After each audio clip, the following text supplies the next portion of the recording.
Bismillahirrahmanirrahim. Assalamualaikum warahmatullahi wabarakatuh.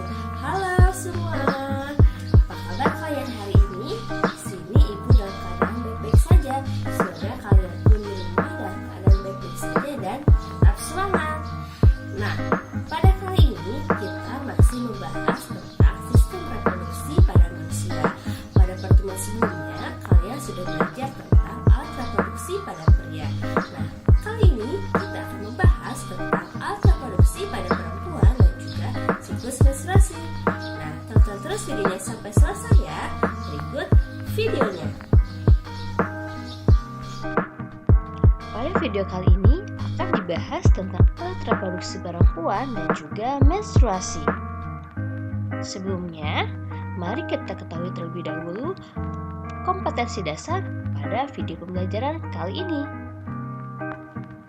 Kompetensi dasarnya adalah menghubungkan sistem reproduksi pada manusia dan gangguan pada sistem reproduksi dengan penerapan pola hidup yang menunjang kesehatan reproduksi.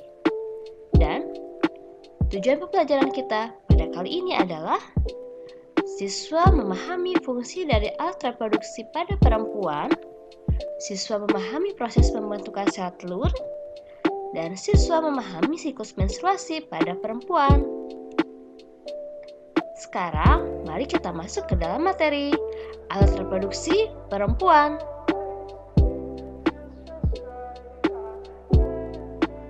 Ini adalah gambar daripada organ reproduksi pada perempuan. Yuk kita kenali satu persatu fungsi dari setiap organ reproduksi pada perempuan. Pertama adalah ovarium. Ovarium atau indung telur merupakan organ reproduksi perempuan yang terletak di sebelah kiri dan kanan rongga perut bagian bawah. Ovarium ini berjumlah sepasang dan memiliki bentuk seperti telur dengan ukuran kurang lebih sekitar 4 cm. Ovarium ini berfungsi menghasilkan sel telur atau ovum dan juga hormon estrogen dan juga progesteron. Selanjutnya, ada tuba fallopi atau ovidum. Tuba fallopi ini disebut juga dengan saluran telur. Tuba fallopi ini terdapat di sebelah kiri dan kanan bagian atas uterus. Panjangnya kira-kira 10 cm. Tuba fallopi ini fungsinya sebagai tempat terjadinya pembuahan atau fertilisasi. Nah, saluran telur ini atau ovidum berakhir pada struktur yang berbentuk corong yang disebut dengan infundibulum. Infundibulum ini memiliki jumbai atau fimbriae yang berfungsi untuk menangkap sel telur. Selanjutnya ada uterus atau rahim. Uterus atau rahim merupakan organ yang memiliki dinding yang tebal, memiliki bentuk seperti buah pir. Secara normal, rahim terletak di atas kantong kemih. Rahim ini berfungsi sebagai tempat perkembangan janin. Pada rahim terdapat 3 lapisan. Ada perimetrium, myometrium, dan juga endometrium. Lalu ada cervix. Cervix ini merupakan saluran yang menghubungkan bagian vagina dengan bagian rahim. Cervix ini merupakan tempat untuk mengalirkan darah ke bagian vagina, juga untuk mengarahkan sperma ke bagian rahim. Dan yang terakhir adalah vagina. Vagina merupakan saluran yang menghubungkan lingkungan luar dengan rahim. Vagina ini tersusun atas otot-otot yang elastis, dilapisi dengan selaput membran yang disebut dengan selaput darah. Nah, vagina ini berfungsi sebagai saluran darah saat menstruasi, juga berfungsi sebagai tempat keluarnya bayi pada saat dilahirkan. Lalu kita lanjutkan pada oogenesis. Tahukah kamu apa itu oogenesis? Oogenesis merupakan proses pembentukan sel kelamin perempuan, yaitu sel telur atau ovum. Perlu kalian tahu juga bahwa proses pembentukan sel telur ini terjadi pada bagian ovarium. Berbeda dengan spermatogenesis yang dimulai ketika anak laki-laki mulai masa pubertas, oogenesis ini dimulai sebelum anak perempuan lahir loh.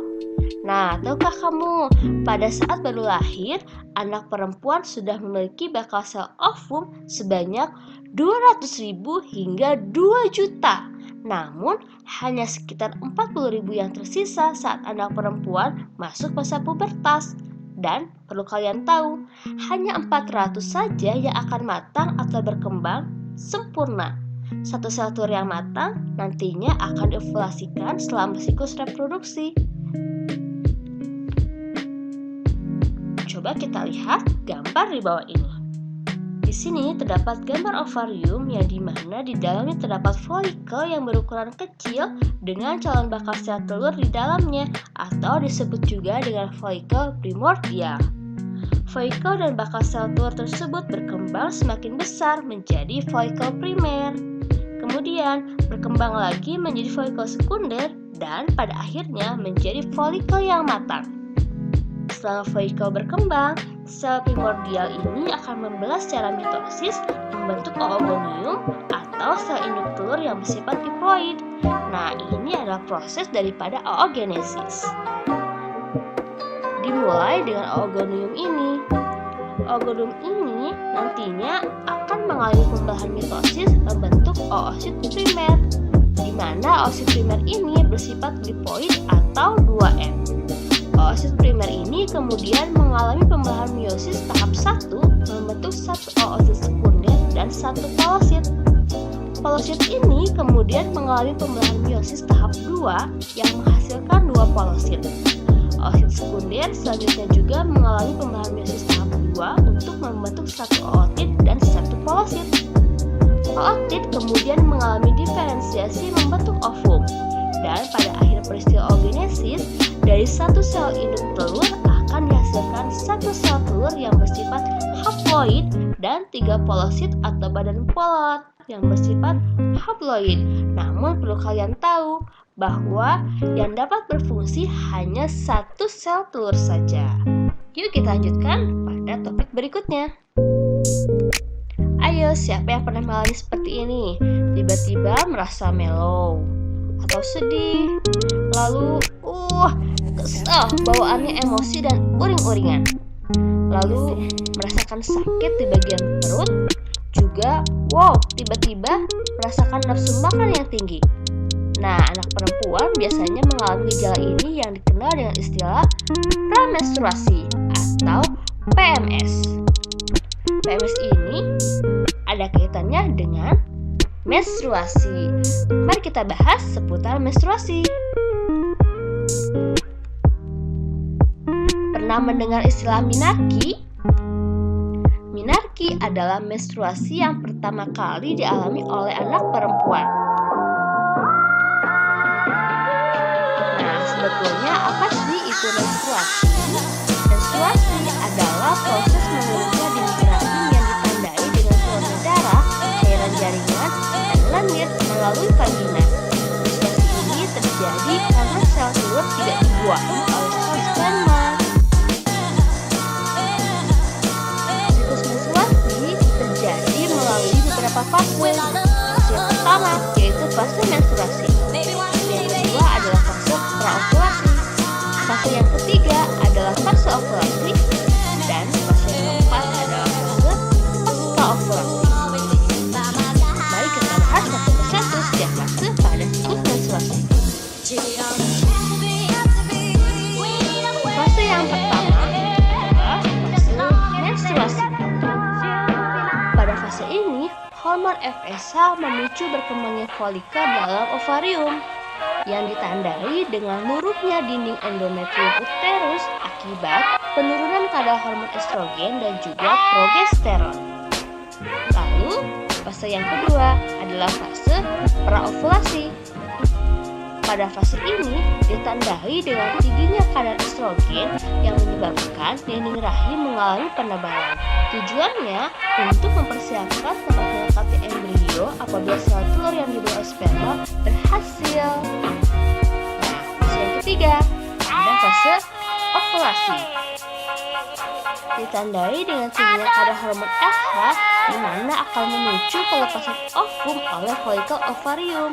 Nah, inilah yang dikenal dengan istilah ovulasi. Dan fase yang terakhir terakhir adalah fase pasca ovulasi. Pada fase ini, folikel yang telah pecah akan mengeluarkan sel telur yang akan membentuk korpus luteum, di mana akan memicu peningkatan hormon progesteron untuk mempertebal lapisan dinding rahim.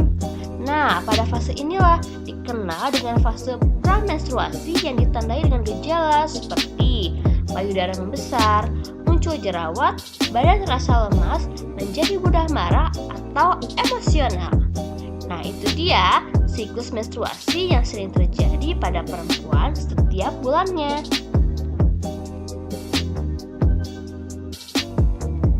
Nah, siklus menstruasi ada hubungannya dengan pubertas pada remaja perempuan.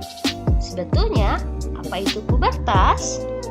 Pubertas adalah masa ketika seorang anak mengalami perubahan fisik, psikis, dan juga pematangan fungsi seksual.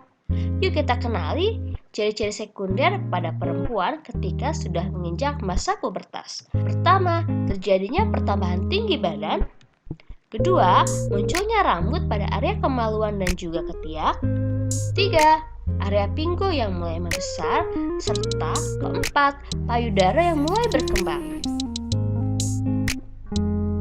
Bagaimana? Sudah bisa dipahami kah materi kali ini tentang alat reproduksi pada perempuan dan juga menstruasi? Apabila ada pertanyaan, silahkan tanyakan boleh melalui Google Classroom atau juga WhatsApp.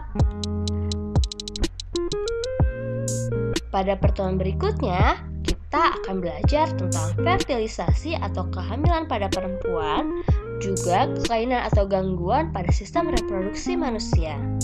Baik anak-anak, terima kasih sudah menyaksikan video pembelajaran kali ini. Semoga bermanfaat ya. Sampai bertemu pada pertemuan berikutnya. Wassalamualaikum warahmatullahi wabarakatuh. Sampai jumpa.